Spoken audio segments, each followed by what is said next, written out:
যা উড়ে যা ইউটিউব চ্যানেলে আপনাদের স্বাগত জানাই।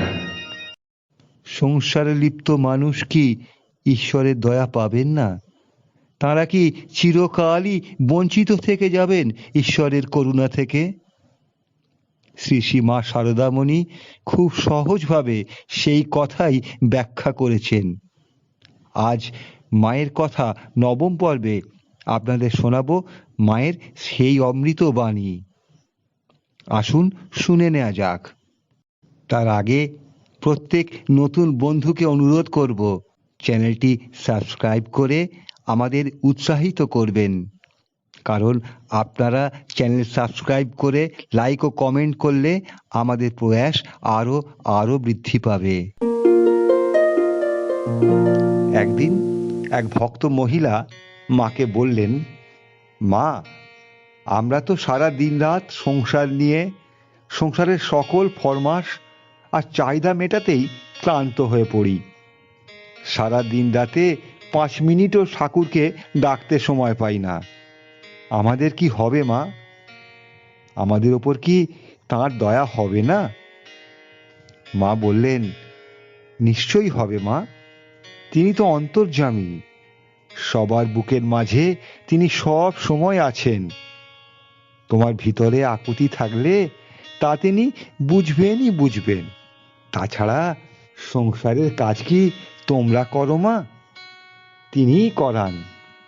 এ সংসার তো তাঁরই। তাঁর ইচ্ছা ছাড়া কিছু হয় কি? তাঁর ইচ্ছা ছাড়া গাছের পাতাটিও নড়ে না। কৃষ্ণ ইচ্ছা বিনে কোনো কর্ম নাহি হয়। তোমার মধ্যে এই যে ব্যাকুলতাটা এসেছে, জানবে তাঁর ইচ্ছাতেই এসেছে। যে তাকে ভালোবাসে তাকে তিনি রক্ষা করেন। তাকে ভালোবাসো আর নাই বাসো, তিনি তোমাকে ভালোবাসেন। সংসারে সাধুও আছে, আবার গৃহীও আছে, তবে গৃহীর জন্যেই তিনি বেশি ভাবেন। সাধু তো তাকে ডাকবেই, কিন্তু গৃহীর যে পিঠে 10 মণ বোঝা। ঠাকুর বলতেন, তাই গৃহীর জন্যেই তাঁর চিন্তা বেশি। শুধু একটু স্মরণ মনন করলেই হলো। মনে প্রাণে ব্যাকুল ভাবে তাকে ডাকো, তাকে স্মরণ মনন করো। দিনান্তে 2 ফোঁটা চোখের জল ফেলে তার নাম করো। ওই 2 ফোঁটা চোখের জলই তোমার। আর কি বা আছে তোমার? আর সবই তো তাঁর। ওই 2 ফোঁটা চোখের জল শুধু তোমার, ওইটুকুই তাকে দিও। তোমাদের কাছে তিনি বাঁধা হয়ে থাকবেন।